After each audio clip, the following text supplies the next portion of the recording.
Hello everybody, this is General Yanis, and today in Death Card Tactics I will be looking at our new codex and especially the HQ choices, the units we have, and why on earth are everybody so jealous of each other in the Death Card. So with no further ado, let's take a look.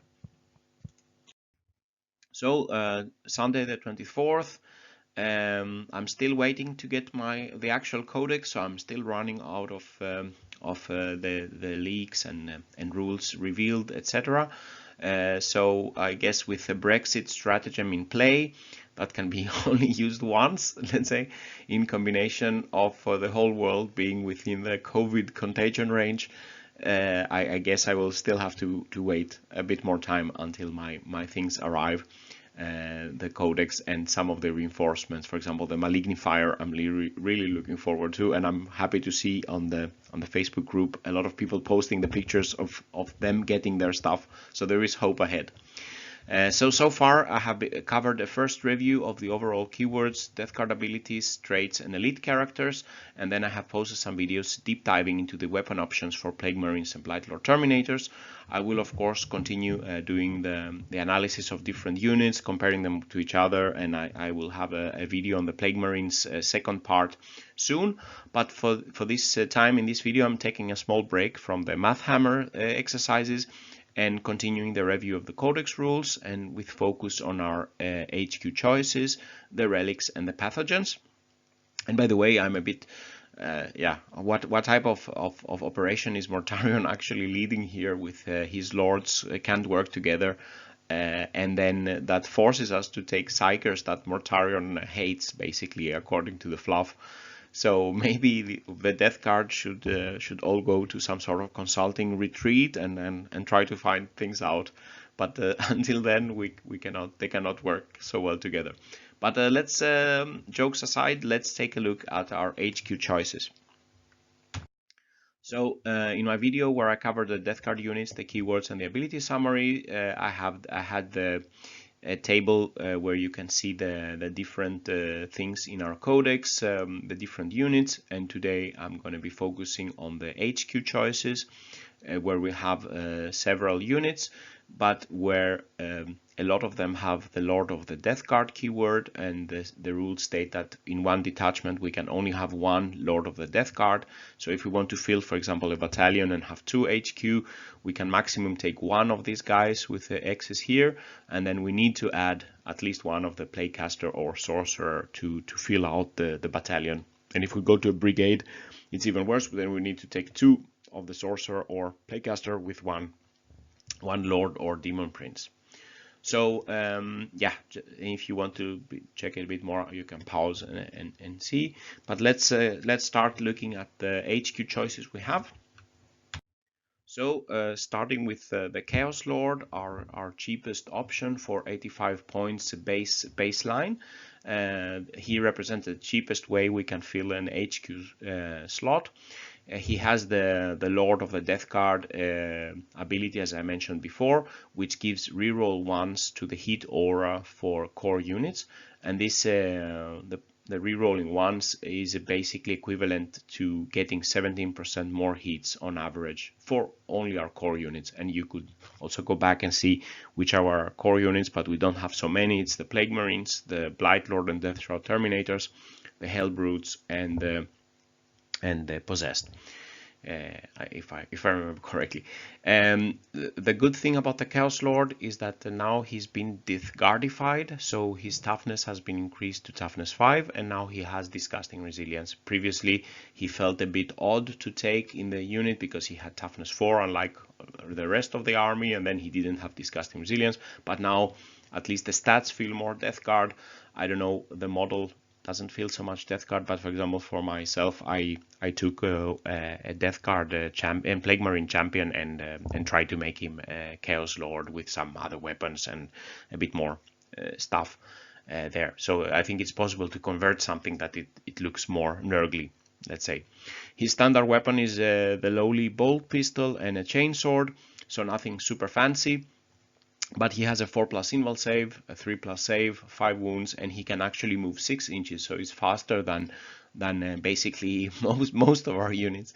So this is your basic run-of-the-mill HQ choice to bring you the rerolls to fill one slot, and I think he cannot deep strike, so he's a good candidate to just full slog, go alongside, for example, a unit of Plague Marines, or ride in a Rhino with them to give them the buff, because now there is basically not so much point in staying in the backfield trying to, for example, boost artillery and vehicles, because the rerolls don't work on those units.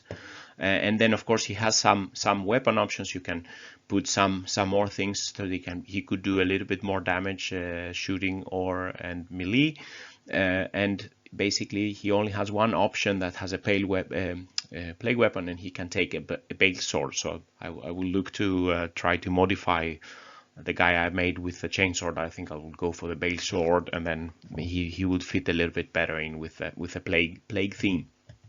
Then if we look at his cousin, the Chaos Lord in the Terminator armor, 405 points.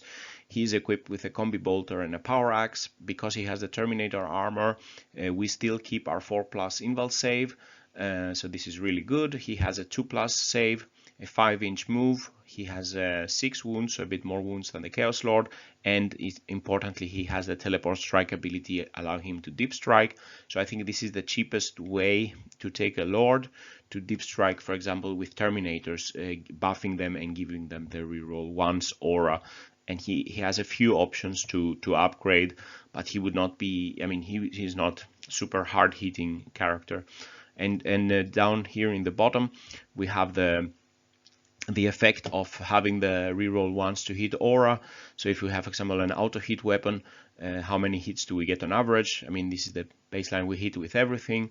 Rerolling doesn't help us, but if we have, for example, some units hitting on 2+, for example, a 3+ unit that is benefiting from the Talisman's +1, or if it's a 2+ weapon skill, Deathshroud Terminators, for example, normally they would hit with 83% of their attacks, but with rerolling once you get to 97%.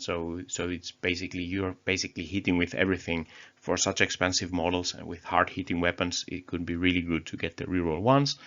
And basically you can see here for 3+ standard unit you would get a significant improvement. Also for 4+ you get some improvement. In percentage, the improvement is this 70% more hits on average.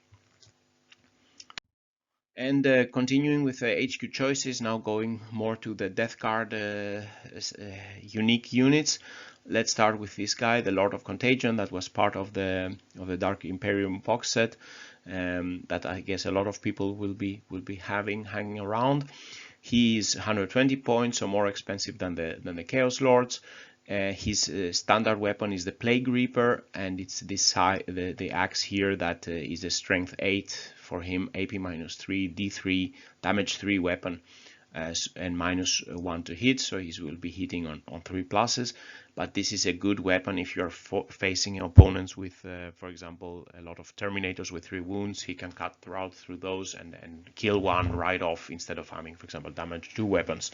So he can really do a lot in melee with his Plague Reaper weapon.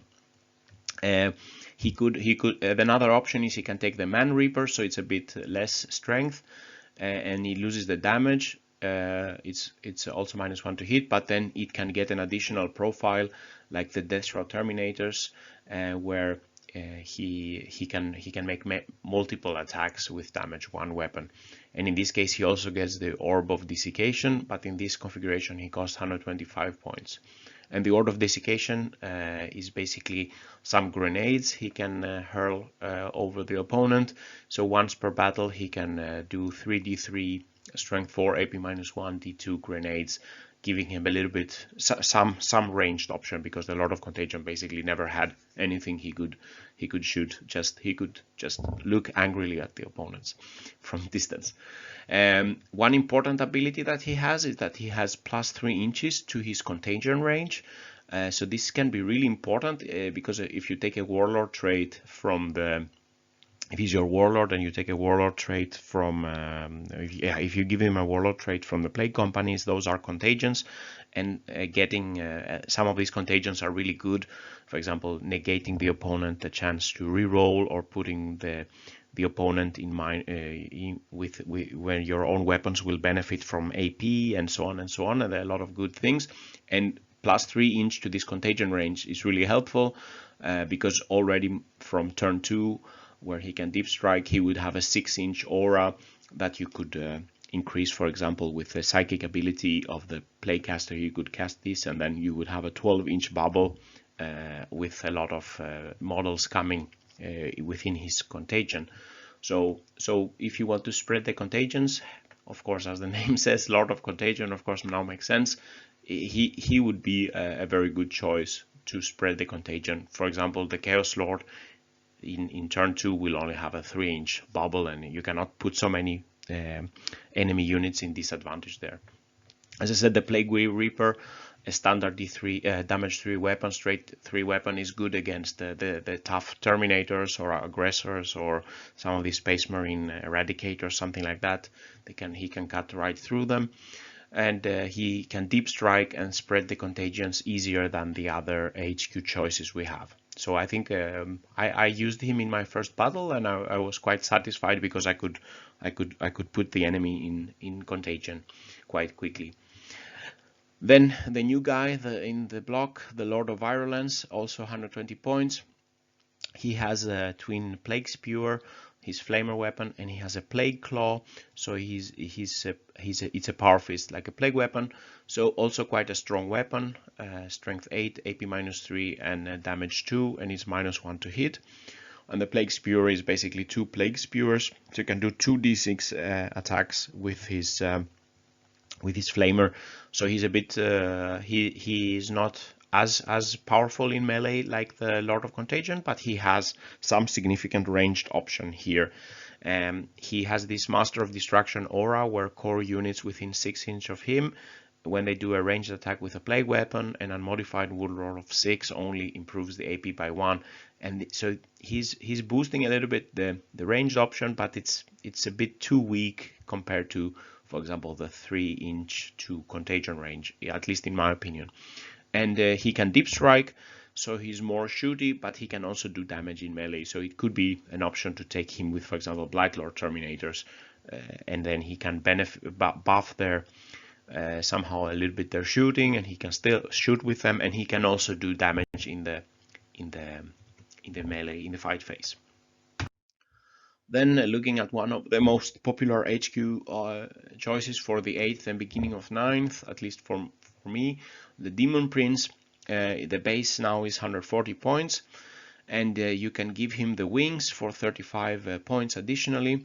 His base movement is 8 inches, and the wings only now give him 2 inches more movement. So this has been nerfed. Previously, a Demon Prince with wings could go 12 inches. Now he can only go 10 inches. He has the possibility to get the Spewer, a Plague Spewer for 5 points, but only if he has the sword and not wings. So if you take the wings, you cannot have the Spewer. So I don't know why they have this limitation, but and he cannot, for example, combine the Spewer with the axe. So I don't know, understand again some limitations that, yeah, okay, maybe the wings I could understand, but why not axe and Spewer if you wanted to?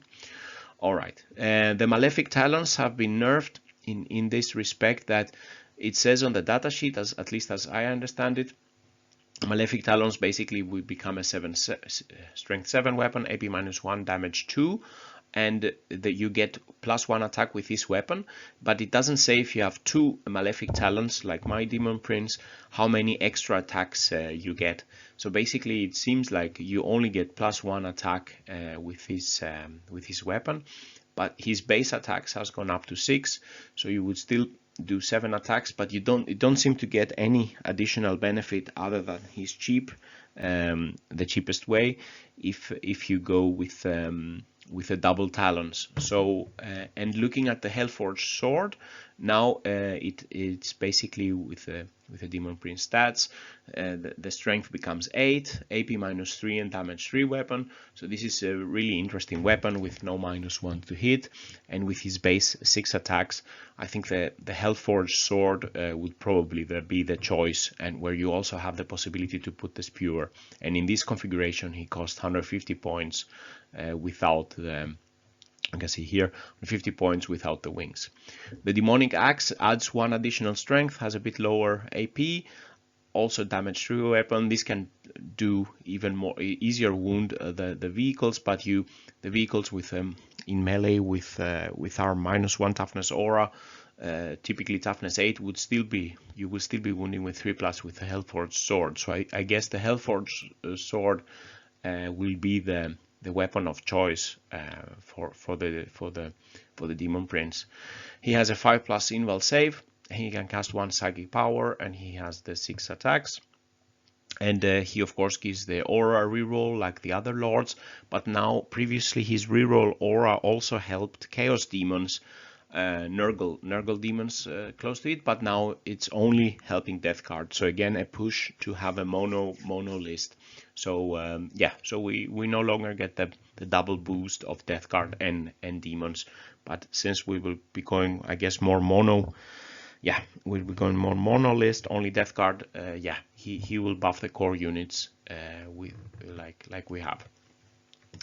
And then the named character for our HQ, Typhus, 465 points. He's basically a fancy Lord of Contagion that costs more points. He has a master crafted Man Reaper with 2 profiles, and the strong profile is the 7 strength, AP -3 and damage 3. It's a -1 to hit weapon. Previously he had this destroyer hive as a pistol. This has changed, so now in command phase it's just an ability. Now in command phase you select 1 enemy unit within 6 inches and you roll a d6. On a 2+, that unit gets d3 mortal wounds, so there is no hit or wound roll, and you can make some mortal wounds. Not so bad, but again, yeah, nothing super fancy here. The Poxwalkers, he's still buffing them. Poxwalkers within 6 inches of him get +1 to the strength, but no longer any boost to the toughness. The Poxwalkers got their toughness baseline upgraded to 4. And he, like the Lord of Contagion, he also has +3 inch to his contagion range, in max 12-inch contagion range. And this model can be included in any death card detachment without them preventing to get the Plague Company, because Typhus can only get the Shamble Rot Warlord trait contagion if it's in Harbinger's. He can be in the Harbinger's Plague Company, but he doesn't. He doesn't, for example, make. It's still possible that the rest of the detachment is, for example, Mortarion's Anvil or Mortarion's Sons. Shamble Rod gives mortal wounds at the beginning of the opponent's movement phase. If the opponent is within 6 inches, then you roll some dice and you can give them mortal wounds again. So Typhus can give some mortal wounds. He can buff Poxwalkers a bit, but he's quite expensive, let's say. And if you just want somebody, you don't need necessarily the synergies with the Poxwalkers, the Lord of Contagion is a cheaper way to basically get a hard-hitting unit and spread the contagions. But of course, okay, Typhus is also a Psyker, taking that into account. And then the last 2 choices for our HQ are the 2 guys that are not lords, and therefore you can take them freely in the HQ and they don't compete with each other. So you have the Malignant Playcaster, the cheapest option of those 2, for 95 points. He's not a Lord of the Death card, thankfully, so we can actually make some battalions. His base configuration is a bolts, pistol, and a corrupted staff. The corrupted staff is a plague weapon and actually quite potent weapon. His pistol, of course, is nothing to write home about. But still, okay, he has a pistol. He has the Pestilential Fallout ability, and this has been improved previously. Every time he successfully manifests the psychic power with 7+, the closest enemy within 12 inches gets 1 mortal wound. And before you had to be within 7 inches to give mortal wounds. So I think this is quite a You want him to cast the abilities. If he casts them well, the opponent suffers additional mortal wounds. He knows the Smite and 2 powers from the Contagion discipline. He can cast 2 powers per turn and deny 1. And he's our only HQ choice with no invul save. So he's quite squishy, and you need to keep him, let's say, with a lookout sir close to some core units and so on. But he can follow, for example, our Plague Marines and buff them, or cast some nice contagions, improving the contagion range abilities, or casting mortal wounds on the opponents, etc. And then finally, we have the Sorcerer in the Terminator armor, 410 points. He has a 5+ invul save, and he can do the teleport strike. He starts with a combi bolter and a force stave. He has some weapon options here. He also knows the smite, and he can cast 2 power and deny. So this is probably a more expensive choice. I would more go with the Malignant Playcaster, but if you want some sorcerer to deep strike with your Terminators, it could be a choice. Or you could take Typhus. He also is a Siger with the Terminators. So in this table, I will not go in detail, is the summary of all our HQ choices, the base points and their stats. We can see that the Chaos Lord and the Sorcerer have increased their toughness to 5, so now we have consistency across the board. Most of our they have good weapon skill and ballistic skills, our HQ, and their attacks all got at least 1 attack, but the Demon Prince and Typhus got 2 more attacks. So Demon Prince with Hellforged Sword, 6 attacks, that would be quite good, plus 1 extra attack with a Talon. I think that's probably a good build for him. And then if we look here, most of them, they have the save of 2+, the guys with the Terminator armor, and the invuls, we also have quite good invul saves. And as I said, the Malignant Playcaster is the only one that doesn't have an invul save. All of them have the Lord of Aura, the Lords, and then you can see who can teleport and what other abilities they have. So, summary and final thoughts. Our HQ units, all of our HQ units now have a toughness 5 at least, and disgusting resilience. And in overall, the movement have increased for our units with Terminator armor. They have kept their 4+ invul saves. But there is now they can move 5 inches instead of 4 inches, and there is no halving of the advanced roll, which makes them more useful because before you could deep strike, for example, a Lord of Contagion or Typhus, and then if you missed the charge and then only walking 4 inches, you couldn't close into the opponents necessarily. So this of course has been improved. All our HQ units have gotten more attacks. The Typhus and the Demon Prince have gotten 2 attacks more, and all others have at least gotten 1 attack, basically to compensate for the Hateful Assault rule. Our HQ combinations are limited due to the Lord of the Death Guard rule. Our cheapest possible way to fill 2 HQ slots is to take a Chaos Lord and the Playcaster. That's the cheapest way for 180 points. All of the Lords have the reroll once to hit aura, and they have each have their own strengths and weaknesses and additional abilities that we can, let's say, select one of the Lords to suit our playstyle and our wishes. For example, the Lord of Contagion is a strong melee character, and he's good at spreading the contagions he has. For example, he would be good to deep strike, for example, with Deathrout Terminators. Then you have a battle group here that is very focused on melee and spreading the contagions together, and they can do severe damage to any unit that they manage to charge.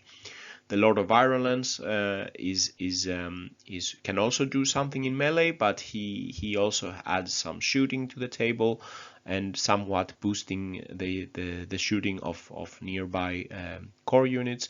So, for example, it could be a good combination for him with the Blightlord Terminators to deep strike, and then you have both some shooting with the Blightlords and the Lord of Virulence, and they can also do stuff in melee, but they don't spread. For example, in this case, the contagions as well as the Lord of Contagion. The Chaos Lord is the cheapest way for rerolls for Plague Marines, for example. He cannot deep strike, so that's probably the cheap option and getting a little bit benefit of the rerolls. And then the Demon Prince is a strong character, but now the sword seems to be the better option. You can give him the wings, and in that case you have a strong melee and fast unit, but you're up at 185 points. At least it's lower than it was before. And together this is a, let's say, a strong melee character that can be fast, and together with he would fit well together, for example, with fast demon engines like the 30 blow drones and Mephitic Blight Holders. He can be protected by the fast units, and they can do a lot of damage in like a combined battle group. And then Typhus, of course, is a strong melee character like the Lord of Contagion, but he's more expensive. He spreads the contagion well. He can also spread mortal wounds, and he's also additionally a psyker, so he can buff other units, but more expensive. And being a named character, you cannot add other warlord traits or relics, etc. So you have some restrictions of the choices by taking a named character, but he's buffing Poxwalkers, so it could still be a Typhus together with Poxwalkers. You could also take Typhus together with, for example, Blightlord Terminators or Blightlord Terminators to deep strike, and then use his psychic abilities to buff as well the Terminators. That could be a way to build as well. So all in all, this concludes the video. What are your thoughts about the HQ units? What do you think will be some interesting choices? What lords? Yeah, would you go for the lords, or will you take a Demon Prince? How will you be spending?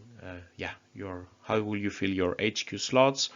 If you like this video, please press like and subscribe to the channel, where I will be bringing much more analysis of the Death Guard units, and also with analysis of all the units and the weapon options. And if you want to support the channel further, you can visit my Patreon page and leave some comments, and let's have a discussion about the HQ in the comment section below. So with these words, General Yanis is signing out. Stay safe out there, and bye-bye.